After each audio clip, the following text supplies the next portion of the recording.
পরম প্রেমময় শ্রী শ্রী ঠাকুর আমার পরম আরাধ্যা জগৎ জননী শ্রী শ্রী বড়মা, পরম পূজ্যপাদ শ্রী শ্রী বরদা, পরম পূজ্যপাদ শ্রী শ্রী আচার্য দেবীর শ্রীচরণে আমার শতকোটি প্রণাম। আমি শ্যামলী দেবনাথ, শ্যামার পরিবার চ্যানেলের সকল ভাই ও বোনেদের জানাই জয়গুরু ও ভালোবাসা। আমি শুরু করছি ইষ্ট প্রসঙ্গ আলোচনা। মাতৃমন্দিরের বারান্দায় একদিন দয়াল আমার বসে আছেন। সহসা তার মনে হলো একটা গাছের দিকে তীব্র চোখে তাকিয়ে রইলেন। লক্ষ্য সে গাছেরই একটা মোটা ডালের দিকে তাকিয়ে আছেন আর মনে মনে ভাবছেন, ডালটা এখনই ভেঙে পড়ুক। যেই না ভাবা অমনি ডালটা ভেঙে পড়ল। কেমন করে এটা সম্ভব হলো? ভাঙা ডালটাকে তন্ন তন্ন করে পরীক্ষা করা হলো। কোথাও পোকাই কাটেনি, কোনো জায়গা শুকিয়ে যায়নি। সতেজ শক্ত জীবন্ত একটা ডাল, ভাঙবার কোনো কারণ নেই, কিন্তু ভেঙে পড়ল। তার ইচ্ছে হওয়ার সঙ্গে সঙ্গেই ভেঙে পড়ল। কোনো কিছুর পাতনি যদি তার ইচ্ছে হয় তবে তাকে রোধ করবে এ সাধ্যকার। আরেক দিনের একটি ঘটনা। একটি গুবরে পোকা মরে পড়ে আছে। পোকাটাকে নেড়ে চেড়ে সব রকমের পরীক্ষা করে দেখা গেল সত্যিই পোকাটা মরে গেছে। কোথাও জীবনের ক্ষীণতম চিহ্ন নেই। পোকাটা বেঁচে উঠুক, মনের এই ভাব নিয়ে এক দৃষ্টি পোকাটির দিকে তিনি তাকিয়ে রইলেন। কিছুক্ষণ পরে পোকাটা সত্যি সত্যি বেঁচে উঠল। প্রথমে একটু নড়াচড়া করল, তারপর বো বো শব্দ করে সে উড়ে চলে গেল। ইচ্ছে করলেই ধ্বংস, আবার ইচ্ছে করলেই সৃষ্টি, তারই একটু আভাস কিনা কে জানে। ধীরেন্দা একদিন আবদার করে দয়ালকে বললেন, আপনি তো ইচ্ছে করলেই যা কিছু করতে পারেন। আপনি যে কোনো সময় আমাদের ব্রহ্মজ্ঞানও দিয়ে দিতে পারেন। ঠাকুর বললেন, হ্যাঁ পারি। ধীরেন্দা ব্যাকুল কণ্ঠে বলে উঠলেন, তবে তাই দিন। আপনি দয়া করে যদি সেইভাবে আমাদের একবার শুধু স্পর্শ করেন, তাহলেই তো আমরা সাধন রাজ্যের চরম ধামে উত্তীর্ণ হয়ে যেতে পারি। তখনই ব্রহ্মজ্ঞানের অধিকারী হতে পারি। ঠাকুর বললেন, আমি তো দিতে পারি এবং তা এই মুহূর্তেই পারি, কিন্তু তোমার এই শরীরটা যে সে তেজ সহ্য করতে পারবে না, জ্বলে পুড়ে খাঁক হয়ে যাবে। ব্রহ্মানুভূতি লাভের জন্য এই জৈবী দেহটাকে ব্রাহ্মী তনুতে রূপান্তরিত করা লাগে।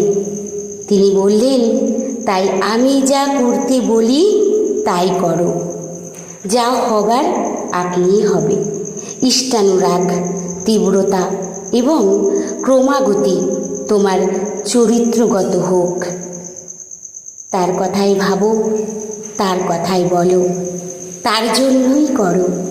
যজন যাজন ইষ্টভীতি নিখুঁতভাবে কাটায় কাটায় পালন করো, তোমার সর্বার্থ সিদ্ধি লাভ করবে। ঠাকুর বললেন, আমার দেওয়া এই যজন যাজন ইষ্টভীতি সর্বমানবের জন্য, সর্বকালের জন্য। ধর্মজীবনে সাধনায় সিদ্ধি লাভ করতে হলে এছাড়া আর কোনো পথ নেই। অকপট যারা, অন্তরঙ্গ যারা, তাদের কাছে এমনই করে তিনি নিজেকে ধরা দিয়েছেন।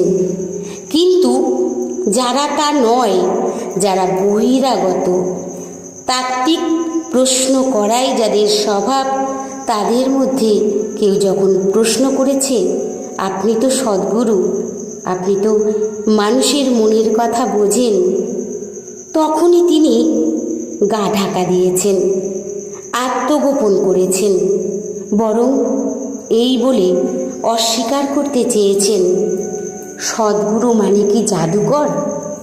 মানুষের মনের কথা টেনে বার করাই কি তার কাজ? অথচ জাদুকর ছাড়া আর তাকে কি বলা যায়?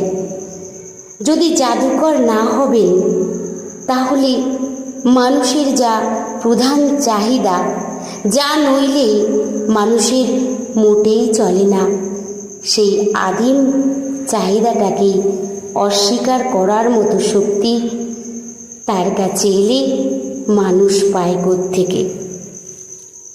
প্রত্যেকের ভিতর উদ্দীপনাটাকে কত সহজেই না তিনি সঞ্চারিত করে দিতেন। তার কাছে এলে প্রত্যেকেই মনে করত, আমি পারি, অনেক কিছু পারি, অপরিমেয় আমার শক্তি, সীমাহীন আমার গতি। মুহূর্তে এই আত্মবিশ্বাসটা সবার ভিতর সঞ্চারিত করে দিতে তিনি ছিলেন একেবারে সিদ্ধকাম। তার মুখের একটা কথা, চোখের একটা চাহনি যেন বিদ্যুৎ প্রবাহ সঞ্চালিত করে দেয়, অসাধ্য সাধনের জন্য উদ্দীপ্ত করে তোলে। পঙ্গু যে, তারও পাহাড় ডিঙাবার স্বাদ জাগে, নগণ্য যে, সেও অগ্রগণ্য হবার স্বপ্ন দেখে। আসুন, ঠাকুর যে আদর্শ তুলে ধরেছেন, যে আদর্শ প্রতিষ্ঠা করার জন্যে তার অনুগামীগণ তাদের জীবন উৎসর্গ করে দিয়েছেন, সে আদর্শ তো জনতার দ্বারা স্বীকৃত কোনো প্রচলিত মতবাদ নয়। সে দ্রুত তার প্রসার ঘটানো সহজসাধ্য হয়ে উঠবে, বরং বহুল প্রচলিত মতবাদের বিরুদ্ধেই যেন তার বৈপ্লবিক অভিযান। প্রগতির নাম করে যে ব্যক্তি স্বাধীনতা সম্বন্ধে অনেকেই সোচ্চার, তার মতে সে ব্যক্তি স্বাধীনতা উশৃঙ্খলতারই নামান্তর, যদি না তা আদর্শবাদের দ্বারা মণ্ডিত থাকে। ব্যক্তি যদি প্রবৃত্তির অধীনতা থেকে মুক্ত না হয়, তাহলে ব্যক্তি স্বাধীনতা কথাটাই অর্থহীন।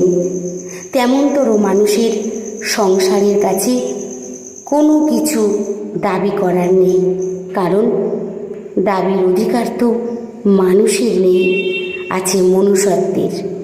সেই মনুষ্যত্ব অর্জন করতে হয় শ্রদ্ধা দিয়ে, তপস্যা দিয়ে। আমরা প্রত্যেকেই চেষ্টা করব ঠাকুরের পথে চলার জন্য। তার নির্দেশিত পথে চললে, তাকে অনুসরণ করে চললে আমরাও আদর্শবান হয়ে উঠব।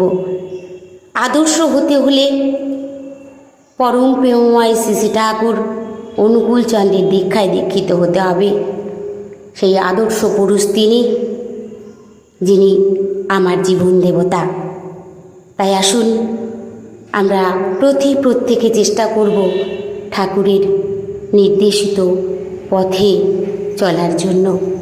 তাহলেই আমরা ভালো থাকব, আমরা সুস্থ থাকব। জয় গুরু। সবাই ভালো থাকবেন, সুস্থ থাকবেন। পরম দয়ালের শ্রীচরণে আমি সকলের জন্য মঙ্গল প্রার্থনা করি। বন্দে পুরুষোত্তমম।